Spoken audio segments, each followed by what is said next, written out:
Alrighty. You can see us? Yeah. See, it lies to me. It says it's loading. Oh, we're live, baby. We're live. Okay, excellent. Okay, we're here with Jeanette. Everybody knows Jeanette, so I feel like I don't need to introduce you, but I will. She's program coordinator, great reviewer of things. I'm very excited to chat with you because at work, we can normally just do this in passing because we're both busy. It's a busy place, the old library. So now you're just forced to sit down and we can really hash this out. I'm excited to do so. I also have to say the light is moving so rapidly that my new position is no longer working. Gosh. Okay. Hang on. I don't need these anymore. Let me just, oh, there we go. I think we're good now. For And now now. everybody can clearly see that I'm in the library. Or you could just say I that you know. have a I'm very really, lucky to really, be in the you library. can say you have a really extravagant apartment. Oh, sorry, Kelly. I lost you there for a second. Oh, I was just saying you I don't have have to say a, can you hear me? We're breaking up. uh-oh. Uh-oh. No. Kelly's frozen, guys. Am I? Hello. I'm frozen? Am I here? Oh, you're back. Okay, Am I? National show. I know. It's not our fault. Okay, are we good? Hello. Is this not? Can you hear me? Yeah, I can hear you. Okay, I think we're back then. Don't make any big movements. Just gonna be completely still and not touch the computer anymore. Okay, sounds good. That's probably a good plan. So, should we talk about some media? Yeah, let's talk about media. Take it away. Where should we start? Why don't we talk about TV shows. Okay. You got any good ones to share? So, my favorite quarantine TV show has been I'm watching extremely charming and hilarious. Oh no, Kelly, I've lost you again. Oh Can you goodness. hear me? I can hear Ah, you. Should I just go off video okay. for a moment? I'm wondering if I should change networks Yeah, if it's maybe. on my end. This is really thrilling content, everybody People in the understand. world. So I hope. I think maybe you should change networks.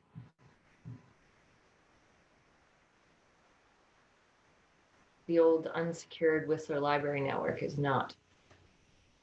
I mean, it's pretty strong, but it's not like anybody else is using it in there right now. While we wait for Jeanette, we can talk about a show I've been enjoying. It's called Alone. It's about 10 people who get dropped in the Arctic, and then they have to survive for 100 days. And they get $1 million if they win, and they don't get to know when other people cancel. So it's a great show. Here we go. Hi. Hey, sorry. I'm getting texts saying that it's on my end. Okay. This is not a very good ad for the quality of the library's Wi-Fi. I know. No, but that's okay. Yikes. um, okay, but I've switched networks. Yeah, you're going great. Okay, amazing. Okay. Did you hear anything I said about TV? I heard the word charming. Oh, okay. Well, what a tantalizing tidbit that is. What I was saying is, my favorite TV discovery during quarantine was the new show by Mindy Kaling on Netflix, Never Have I Ever, which is like a teen comedy dramedy, if you will, starring a wonderful young actress who's actually from Ontario And I don't know if you heard about this, but Mindy Kaling did like a worldwide casting call for that role, because she wanted to cast a young Indian girl, and she wanted to open the net for like anybody. Like, she wasn't going to go find the like one girl who's always the token Indian girl on a TV show. She wanted to find like fresh new talent. Yeah. And so she found this girl in Ontario who is now a big star, I guess, which is pretty cool. I don't know if this would be up your alley. Do you like teen stuff, Kelly? Well, that's a great question. I do like some teen stuff. Depends on what teen stuff it is. And I also don't even know what is teen stuff anymore, because I'll watch something and then like I'll be 4 episodes in and I'm like, oh, this is meant for teenagers, but I'm enjoying it. Like I liked Euphoria, but I think that's for all ages. But I liked Riverdale at first. Mm-hmm.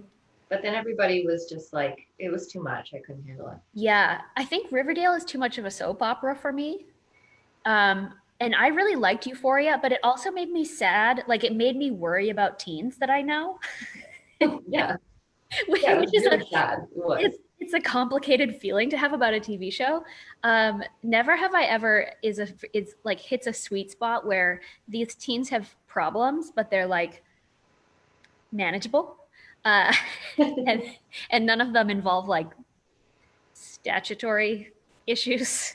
Ugh. Or pharmaceutical issues or Indeed, indeed.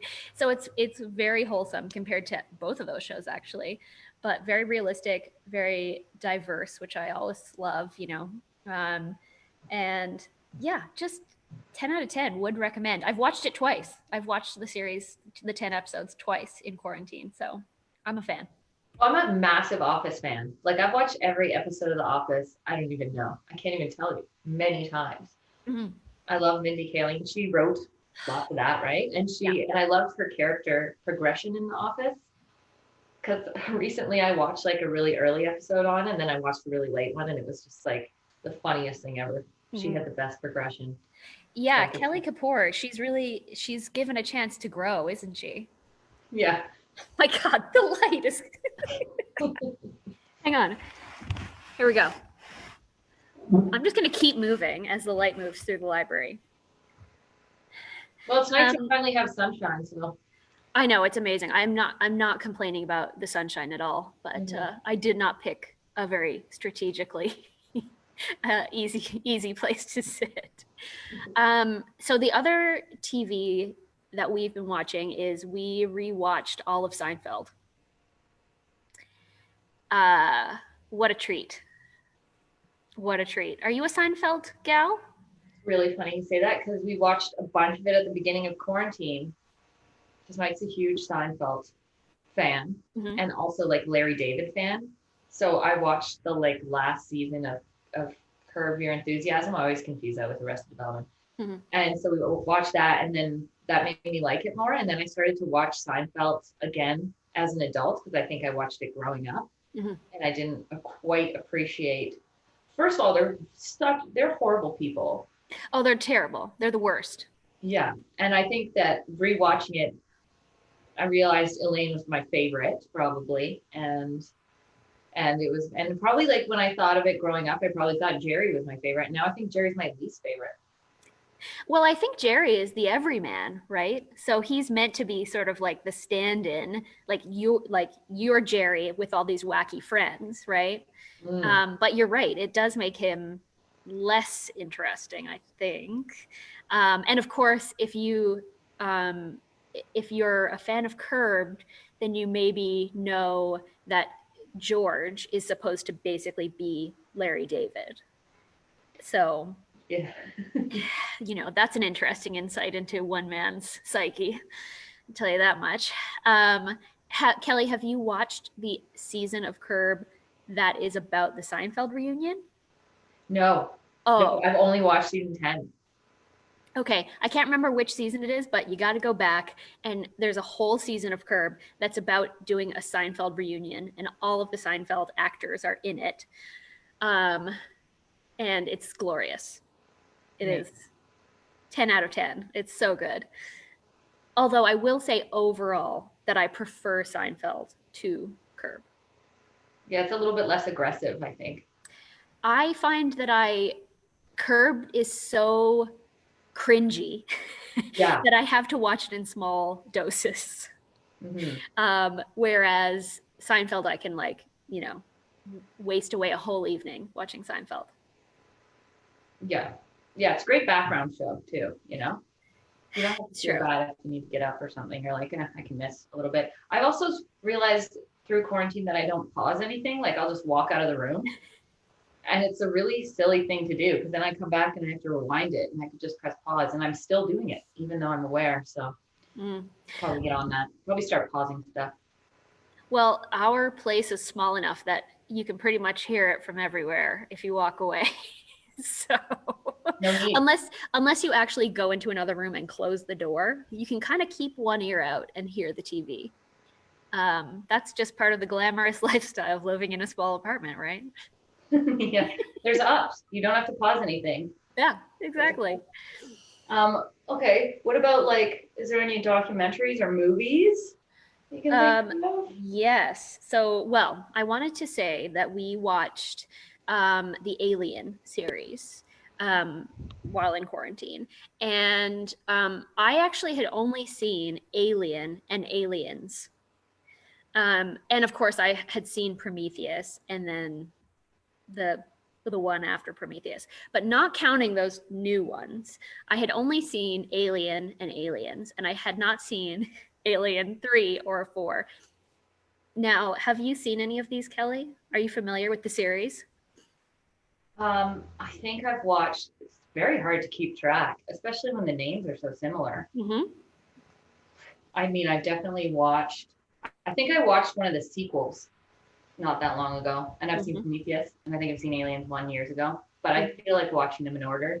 Tell me how it was watching them in order. Well, let me tell you, um, Alien is a masterpiece. It's such a great film. Sigourney Weaver is amazing as Ripley. Uh, Aliens is also really great. I honestly would say just skip number 3. Just don't just don't watch it. Um, and I say that because the first two are so good and the third one is so bad, but it's not bad in an entertaining way. It's bad in a just like suffering through watching it way. But then do watch number 4, which is Resurrection, I believe. Number 4 is worth a watch. Now, number 4 is campy and like more like a B movie, but because of that, it's got the like so bad it's good vibes, you know? Mm-hmm. So that's my assessment. Um, Alien and Aliens, definitely worth watching. Skip number 3 and go straight to number 4, and just enjoy the ride of it not being a masterpiece. Just lower your expectations for 4, skip 3. Thank you. That's a good outline. Exactly. Yeah. All of that. It's a public service announcement, really. We and then I think the more recent two, sequels are worth watching, but I mean, mostly for Michael Fassbender. And so I don't know if they go in the same category as the earlier films. Yeah, I don't know either. I'm sure people that are fans of aliens would say they don't. I don't know. I feel like they are divisive. I feel like people are probably in two different camps on that. Yeah, I'm sure But Reddit would have some opinions if we decided to dive deep into that one day. indeed, It's funny because you indeed. brought up B grades because I just borrowed from the library. I've been staring at it, and for like the whole time I worked there. Mm. This is coming up on, I don't even know how long. 2 years now? I don't know. But there's a movie called Grizzly Maze, and it is what the title says, but Billy Bob Thornton's in it, and some actor that's famous, I can't remember, but I think he's in Marvel movies. Anyway, it's like exactly what it sounds like. There's a grizzly bear that's like wreaking havoc on this town. So then these guys decide they're going to hunt the grizzly, but then the grizzly's hunting them, and they're all in this. For I'm guessing like it becomes like a grizzly maze. So I'm going to watch that.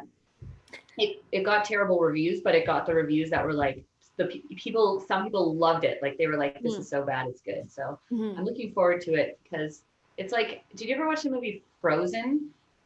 Not the musical. I believe I've only seen the Disney Frozen. Because when I Probably not first the one moved, you're talking about. yeah, when I first moved to Whistler, there was this movie that was like a classic movie to watch with a big group of people when you weren't really paying attention because it's about people who get stuck on a chairlift. Oh. And it is so bad, but it's so good, you know? Like, yeah. It's the most ridiculous movie. I won't say too much, but a lot happens on that chairlift, and they get left up there for like 2 days. Ooh. You know? That's intriguing. Yeah, it's really bad, but it's really, really good. Yeah. I mean, I like that category of movie, I must say. And talking about camp and campy movies, we also watched Batman Returns, the one with Danny DeVito as the Penguin, and what a work of art that is. But what the conclusion that we drew was like, I don't know if you've seen it recently, Kelly. Maybe not. But it really should be called like Penguin Rises or something. Like it is not a Batman movie. It it is 100% a movie about the Penguin and his like origins. And I mean, Michael Keaton has so few lines in that movie. It is wild that it is a Batman movie, truly. And that's also the one with Michelle Pfeiffer as Catwoman. Yeah, that was a really good movie. And I remember it being like, I remember that movie and I remember being really grossed out as like a kid watching it because there was a lot of eating of raw fish. And that's like what sticks out to me. I bet Danny DeVito had the most fun playing that role because he gets to be disgusting in every way. Like he's a gross misogynist and he eats raw fish and like he's just disgusting in every conceivable fashion. But he's compelling. Like you cannot look away from his, I don't know, horror.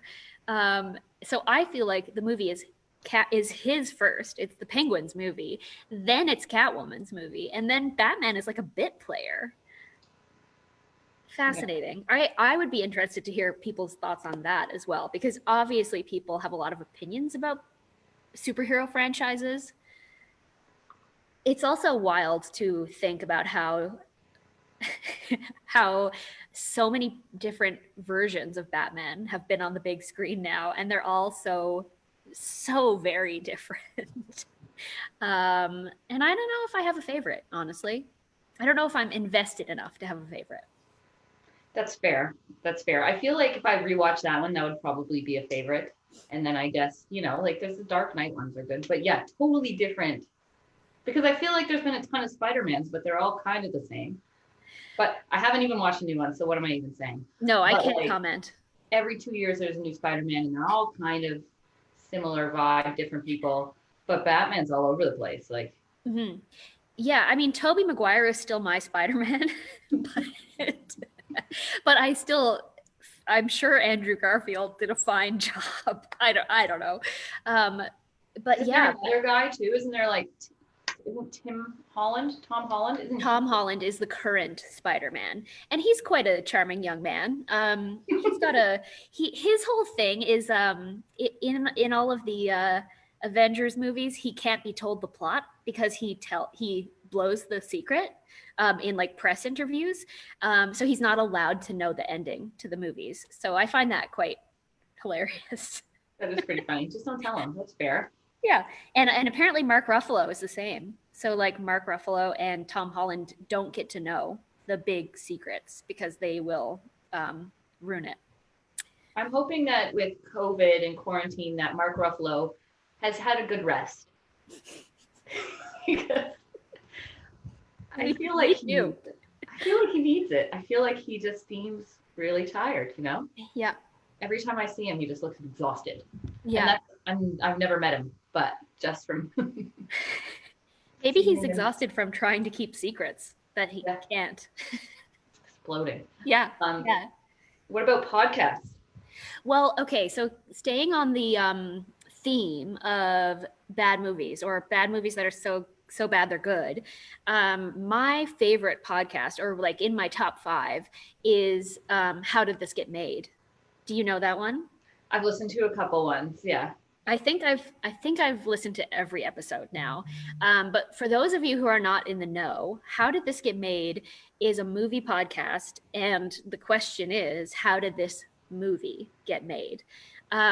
So they generally cover movies that are truly horrible. Very few movies that they choose are like up for debate. Like most of them are truly bad. But some of them are bad, and some of them are so bad it's good, you know? Yeah. So that's always, I that's listened always to the one on interesting. burlesque. That's the first episode, I think, Is with it? Nick Kroll, right? As the Yeah. guest. Yeah. And I guess I should say the hosts are celebs. Kind they are. You may not know them. Jason Mantzoukas, who plays Adrian Pimento on Brooklyn Nine-Nine, is one of the hosts. Paul Scheer, who is like the everyman. I feel like he's been in everything, but he only does like a couple of episodes or like a couple of scenes. Hmm. He's on Black Monday right now. He is a like recurring cast member on Black Monday, and then June Diane Raphael, who is also kind of fills the same role as Paul Scheer as like the every woman. Like she's the best friend or the confidant or the coworker, but she's not very often the main character in things. Hmm. Anyways, their dynamic is wonderful, and um, in terms of must listen episodes, the one about Drop Dead Fred is truly a wild ride. Now, did you watch Drop Dead Fred when you were a kid? That was going to be my question. So one of my best friends is obsessed with that movie and talks about it all the time. And I think she's tried to make me watch it, and I've like fallen asleep. So I should give it another stab. Because would you recommend watching the film before you listen to the episode? Well, knowing that you tried once and it didn't work for you, I would almost say listen to the episode first and then go back and watch the movie.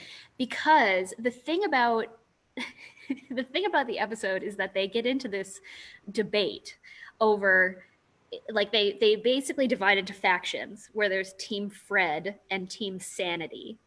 And so essentially they're like, you know, Team Fred thinks that Fred is this like whimsical, I don't know, kind of like trickster.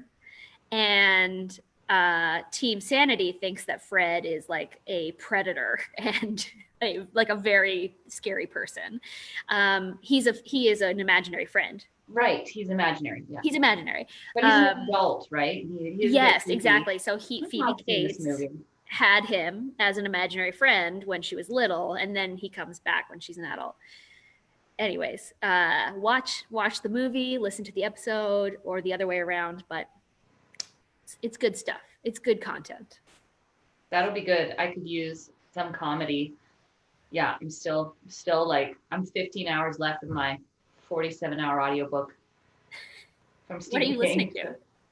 The people call it his masterpiece, The Stand, and I'm gonna agree. I think it's the best one yet, but it is long. It is long. Yeah, Um, I haven't read it, I have to say. yeah, I think the audiobook's the way to go because I mean I would imagine the book is too long. But Yes. he had to cut a lot out of it. Well, and I guess if we want to talk briefly about books, which we can, I guess so. uh, I have found that I can't read anything over 200 pages right now. Like, I just can't do it. Um, so yeah, I think the stand would be too long for me right now. But I am finding that I've done some short stories and they have really done the trick. Actually, we had book club last night and we talked about Moccasin Square Gardens by Richard Van Camp. Um, so delightful. It's 10 stories and they all take place in Dene territory, in the north of Canada. And it's just such a great variety of stories. There are different genres, and some of them like made me cry, and some of them made me laugh out loud. And I never really knew what was coming. Like it really kept me on my toes. So I know not everybody likes short stories, but this is a good one. I think this could be a gateway for people. Are some of them sci-fi? Okay, cool. I want to check those out actually, because like I feel like when you hear short stories, maybe some people are like, oh, I'm not into them, but like if you get a good collection of short stories, what's better than that? And you don't have this massive commitment. I've started 2 books in the last few weeks and given up. Yeah. I gave up on A Million Little Pieces. Whatever. But just finishing The Dutch House by Anne Patchett, which I'm really trying to get through because I know there's a lot of people with holds on it. So I feel the pressure, and guys, I'm almost done. So whoever's next, we'll enjoy it. It's a great book. I'm really happy. Coming to you soon. My favorite Anne Patchett novel is Bel Canto. Have you read that one? No, I read State of Wonder, but I didn't read Bel Canto. It's the true story, right? I think it's based on true events. So it's one of those. So maybe there's liberties taken. Like A Million Little Pieces. Oh. But she was upfront about it. Yeah. Yeah, but before they leave my mind, I have a couple of other short story recommendations. Sorry to point at you so aggressively. No. Go ahead. But if you like sci-fi and you like short stories, I've got 2 slam dunks for you. So there is an anthology, so it's short stories by different authors, called Love Beyond Space and Time, and it's a collection of queer, indigenous, sci-fi romance stories. Nice. I mean, it's a quadruple threat. It's great, and so highly recommend that one. And then also N.K. Jemisin, who is a sci-fi writer, she has a collection called How Long Till Black Future Month, and it's all Afrofuturism sci-fi stories, and it is so good. It's one of the best books that I have read in the last year. Every single story, I was like, I want to read a novel about that. But the great thing is that some of them are novels. So some of them are short stories that were like the seed of an idea for one of her novels that exists. And some of them are ideas for novels that are coming out. So, I think one of the biggest criticisms of short stories is that you get attached to the characters in the story and then it ends. Well, N.K. Jemisin's stories, many of them, you're able to continue on with that world. So I highly, highly recommend that one. It's definitely longer. So maybe it's not like baby's first short story collection. But if you are already a sci-fi fan, definitely got to do that one. Yeah, I like it all. Those are a lot of really good suggestions. I have to lock them in, or I'll just ask you again later. Yeah, and then, well, what I'll do too is, I mentioned this last time, and I did start the list of stuff that everybody's mentioned throughout the whole time. So I've got that ready to go, and I'll probably post it, I don't know, maybe Sunday or something, Sunday or Monday, once I've compiled all the things you've just mentioned as well. So we can get it all in there. So if anybody's looking for any of these suggestions, then. There have been great suggestions, I have to say. It's amazing how different everybody's taste in things is. That's been very enjoyable. And I have to say, so Elizabeth is the guest next week. I have no idea what she's going to say. I she's been so busy too, so. That's true. She may be like, telling us about what Piper has been watching. Which would be okay too. But yeah, I have no idea. I can't even predict what she's going to suggest. So I will be tuning in to see what she's into. Who knows? Maybe we'll even get Piper in there to give us. Oh, I mean, I think there's a good chance of that. She's willing to be on screen. Perfect. All right. Awesome. Well, thanks, Jeanette, for coming on. Thanks for putting up with my technical difficulties at the beginning. Oh, no, please. This wouldn't be keeping entertained if there wasn't some small technical difficulties right off the bat. True. So we got those out of the way. Very true. And I guess I should say, if you want to read my book reviews, you can follow Armchair Books on Facebook.